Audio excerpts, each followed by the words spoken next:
We've gotten some upgrades lately. We found some silver nickels, some buffalo nickels. We've had good finds in our nickel hunts. But we have yet to find the 1950 Denver Key Date Jefferson Nickel to close out Series 2.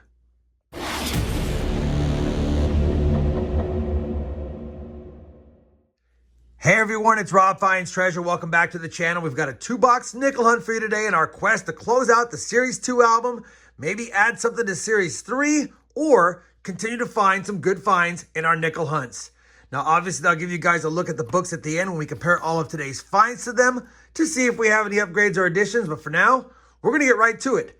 I've already checked this box, popped the top. We have circulated coins, and I can see from the holes on the bottom of this one, also circulated coins. It's hard to believe this is already going to be Hunt and Fill episode number 163 and boxes 187 and 188 for that Series 2 album. Man.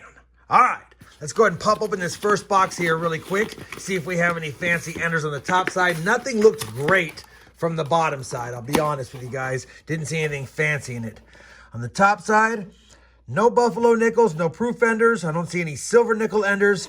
Looks like it could be kind of a tough box. A lot of the coins look a little bit more modern. I will say in advance, I took a quick peek at the top 10 rolls in this box. Definitely looks like there's some oldies in there. Could be a much better box, but we'll kick it off with this one to get the hunt started. Let's see if I can find some goodies in this box, and I'll bring you back in if and when I do. Well, we're already on roll number 9, and we have our first 40s Jefferson find, and it's a pretty beat-up 1941 Philadelphia. I'll make mention, though, we have found another nickel, and it is a much better date and decent shape. A 1958 Philadelphia with a lower mintage. So I'll definitely take that. Slow start to the box, but at least we have one better find so far through 9 rolls. Roll number 13.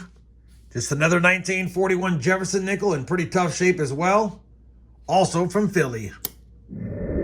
Roll number 16 is going to have 2 finds, 2 from the 40s at least.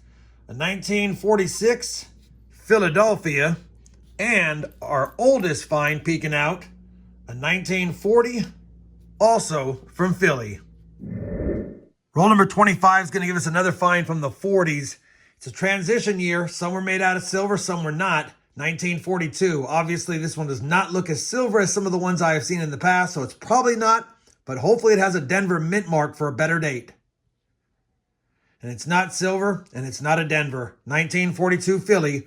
We'll still take it. We'll add it to the board and get back to the hunt. Roll number 32 is going to give us a fun find. It's going to be a proof nickel, and take a look at the year. 2009 San Francisco. Proof nickel found in the box. Of course, all of the 2009s were lower mintage when they were struck, but any proof is going to be under, I guess, 3 million for most. We'll definitely take it. Definitely a lower mintage and not in that bad a shape for being circulated. First proof find of the hunt. Still no silver buffaloes yet. Still no 50D. Very next roll, roll number 33 is going to give us a second year Jefferson Nickel. 1939 has decent detail, but it looks pretty circulated, so it's probably not going to have a mint mark. We could use that San Francisco. And I don't see a mint mark. Looks like it's going to be the common Philadelphia. And we'll just quickly scope it for the DDR. I don't see that. It's pretty damaged on the reverse. We'll still take it, though. Earliest find of the hunt, second year Jefferson Nickel. Same roll, another early Jefferson, 1941. Philly yet again. Roll number 35. Our first nickel from 1948. Minted in Philadelphia. Roll number 36. Yet another Jefferson from 1941. This time, though, Denver minted.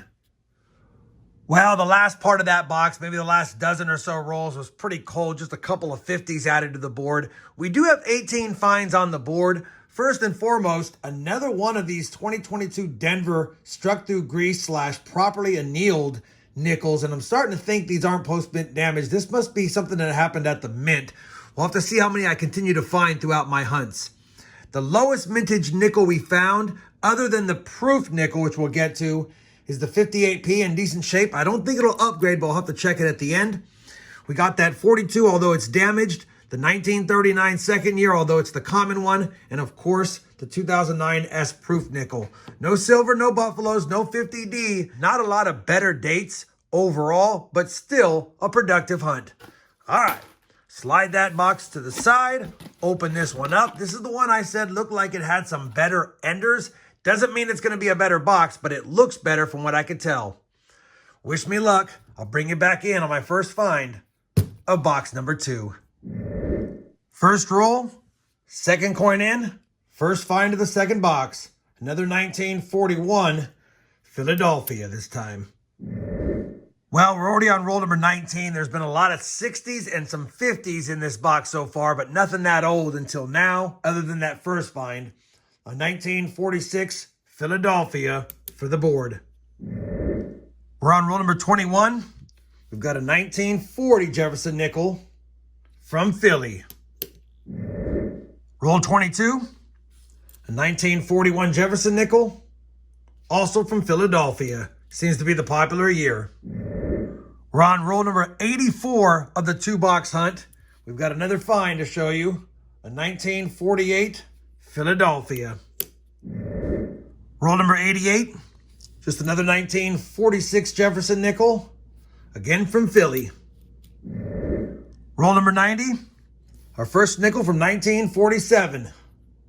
Minted in Philly. Roll number 92. Another find from 1940. And that's going to be a 40 San Francisco.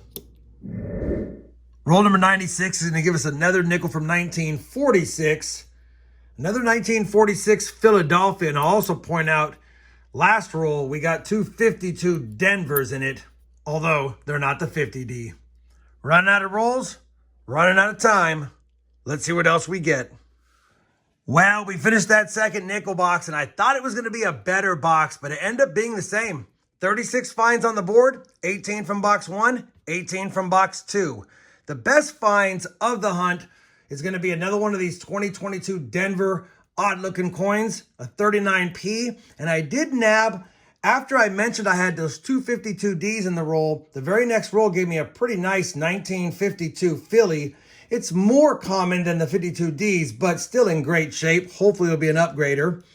We had a really nice 1959 Denver. It's got a little ding on the rim there, and it is very common, but didn't want to just send it back. We got the much better date, lower minted 1958 Philly in decent shape. I don't think it'll upgrade, but I'm pulling it aside for my personal collection as well. And then the 2009 San Francisco S Proof Nickel, lower mintage, circulated condition though. Man, that was rough. No buffalo nickels, no silver nickels, no 50D, no key dates, no semi-key dates, but you got to go through boxes like this in order to find what you're looking for. We didn't find it today, but hopefully we can get some upgrades or additions once I compare the finds to the albums. Let me go ahead and do that now, and I'll be back with a look at the books and some final thoughts on this tough 2-box hunt. Well, I finished comparing all of today's finds to both albums. No upgrades, no additions for the Series 2 album, which means now after 188 boxes searched, we're still missing that 1950 Denver Key Date Jefferson Nickel. Man, will I ever find it again? We'll have to see.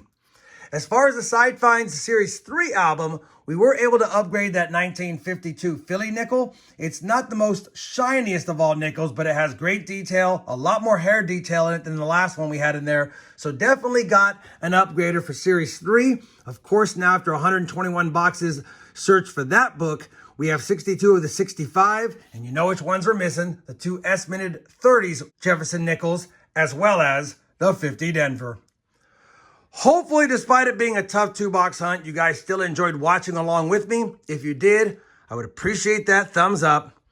And as always, everyone, happy hunting, and thanks for watching.